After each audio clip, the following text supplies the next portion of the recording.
आप देख रहे हैं पाक सिंध 24 न्यूज में हूं आपका होस्ट इरफान शेख। सक्खर से रिपोर्ट कर रहे हैं मोहम्मद लतीफ मुगल। सक्खर में जश्न ईद मिलाद अल नबी की शानदार तकरीबात। मुल्क भर की तरह सक्खर में भी माह रबीउल अव्वल के सिलसिले में जश्न ईद मिलाद अल नबी की तकरीबात शायान शान तरीके से मनाई जा रही है। शहर की मसाजिद, चौराहों और शाहराहों पर गुंबद खिजरा के झंडे लहराए जा रहे हैं।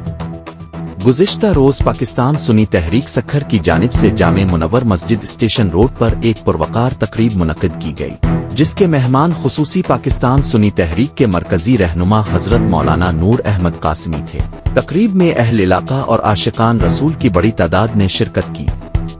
तकरीब में परचम कुशाई के दौरान फिजा या रसूल अल्लाह के नारों से गूंज उठी।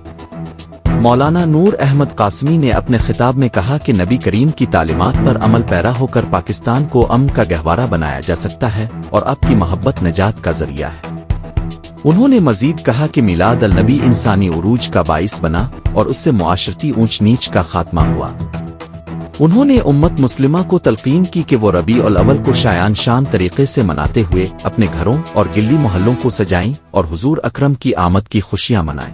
बाद अज़ां तकरीब का इख्तिताम मुल्क की सलामती, खुशहाली और अमन के क़याम के लिए खुसूसी दुआ और लंगर की तकसीम के साथ हुआ।